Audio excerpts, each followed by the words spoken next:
Assalamualaikum warahmatullahi wabarakatuh.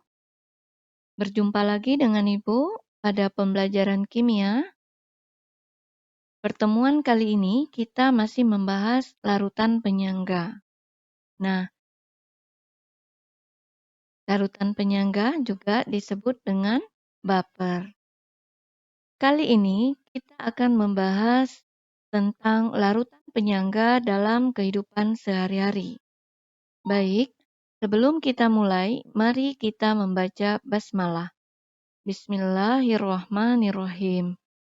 Semoga kita diberi kemudahan untuk memahami materi yang kita pelajari. Adapun tujuan pembelajaran kita adalah memberikan contoh penerapan larutan penyangga dalam kehidupan sehari-hari. Reaksi-reaksi kimia yang terjadi dalam tubuh merupakan reaksi enzimatis, yaitu reaksi yang melibatkan enzim sebagai katalis. Nah, masih ingat kan tentang katalis? Apa itu katalis? Katalis adalah zat yang dapat mempercepat laju reaksi. Jadi, di dalam tubuh kita ada zat yang dapat mempercepat laju reaksi yang disebut enzim. Jika tidak ada enzim dalam tubuh, maka metabolisme reaksi kimia di dalam tubuh kita akan berlangsung lebih lama. Enzim sebagai katalis hanya dapat bekerja dengan baik pada pH tertentu. Dalam biologi dikenal dengan istilah pH optimum. Agar enzim dapat bekerja optimum, diperlukan lingkungan reaksi dengan pH relatif tetap.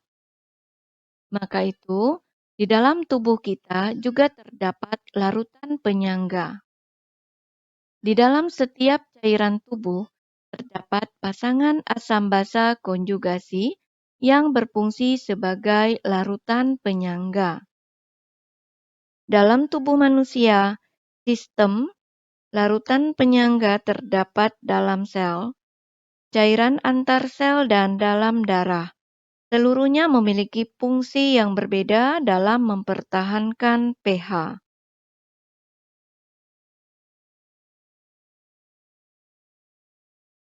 Cairan tersebut yang pertama adalah cairan ekstrasel atau disebut dengan penyangga karbonat yang terdiri dari larutan penyangga antara asam karbonat H2CO3 dan basa konjugasinya yaitu ion bikarbonat HCO3- dan larutan penyangga karbonat ini terdapat dalam darah. Yang kedua adalah cairan intrasel atau penyangga fosfat.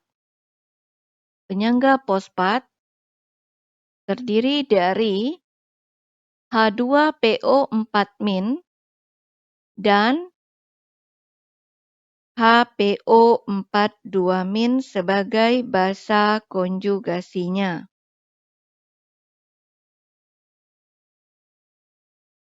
Oke, kita bahas satu persatu. Yang pertama adalah penyangga karbonat. Darah mempunyai pH normal 7,35 sampai 7,45.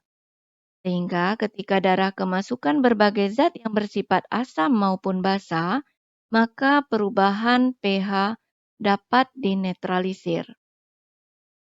Apabila dalam darah kemasukan zat yang bersifat basa, ya, ini H2CO3, maka akan menghasilkan ion HCO3- dan H2O. Nah, sebaliknya, apabila darah kemasukan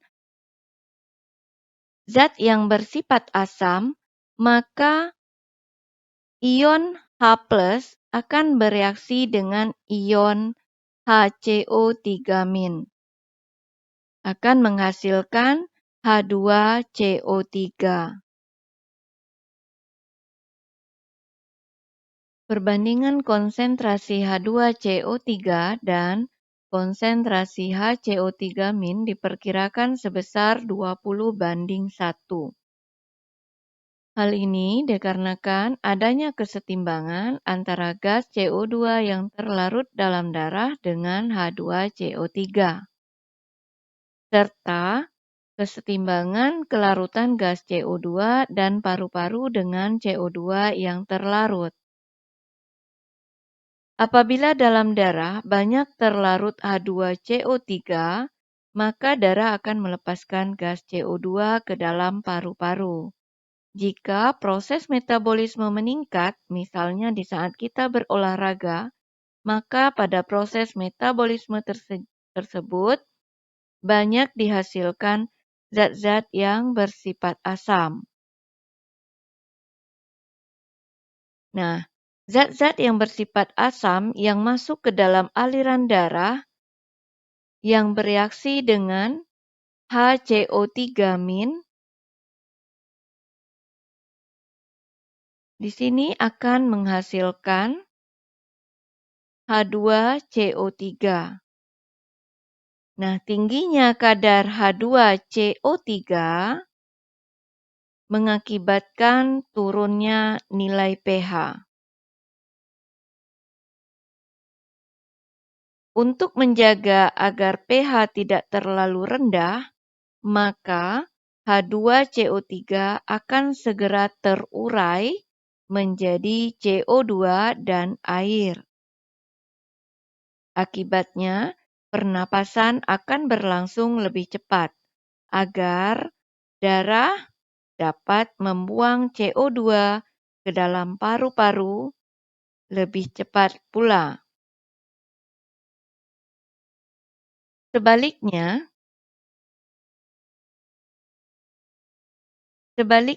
pada kondisi tertentu, darah mengandung basa. Nah, basa yang diikat oleh H2CO3 maka akan menghasilkan HCO3-.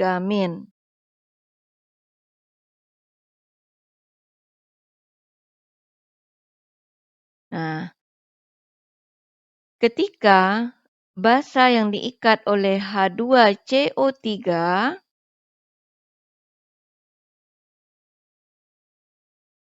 akan menghasilkan HCO3-, maka diperlukan gas CO2 dari paru-paru untuk menggantikan H2CO3 tersebut, sehingga pernapasan lebih cepat.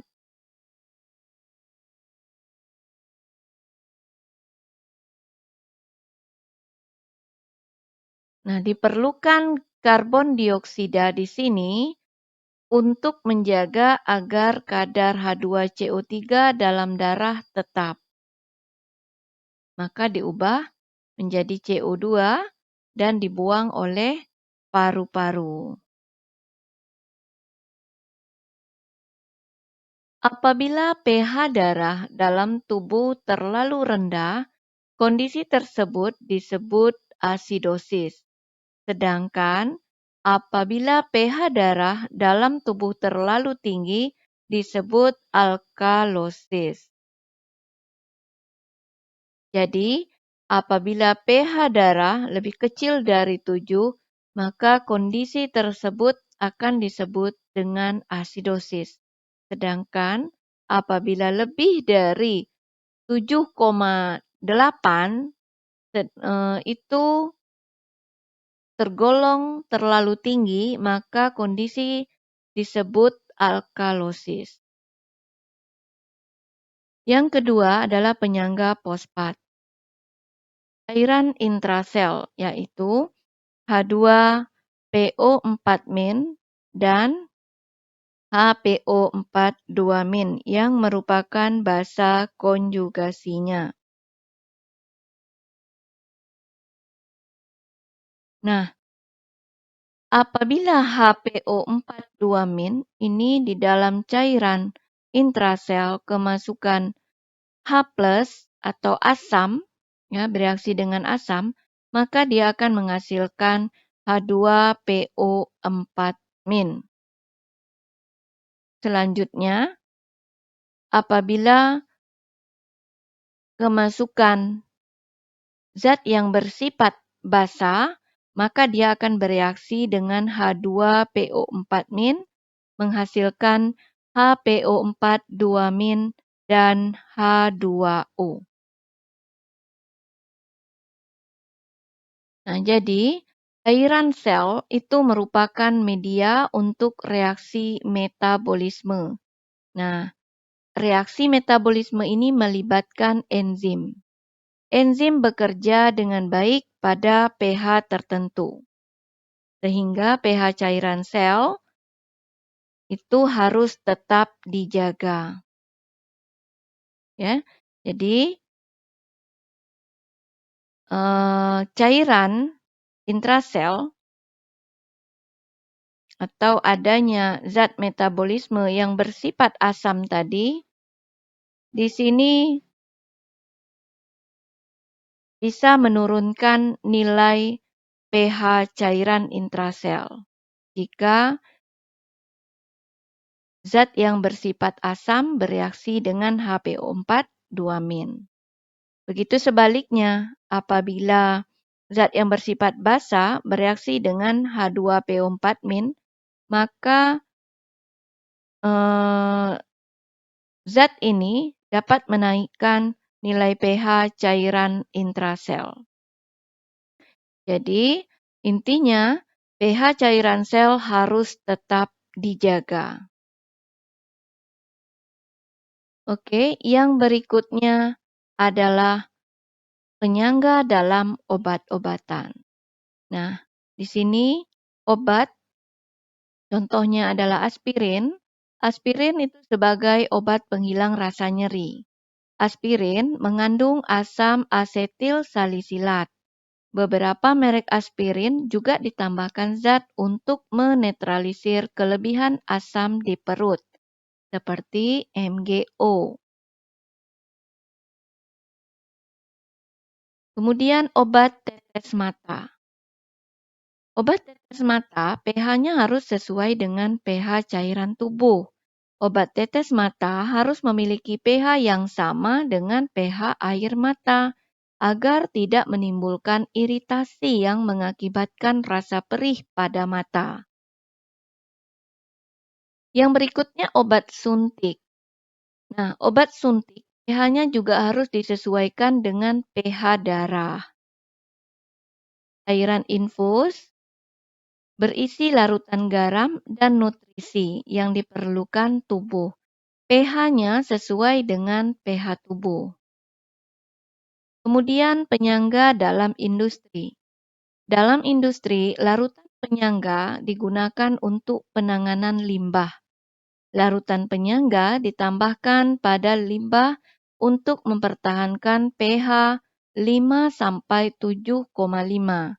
Hal itu untuk memisahkan materi organik pada limbah sehingga layak dibuang ke perairan.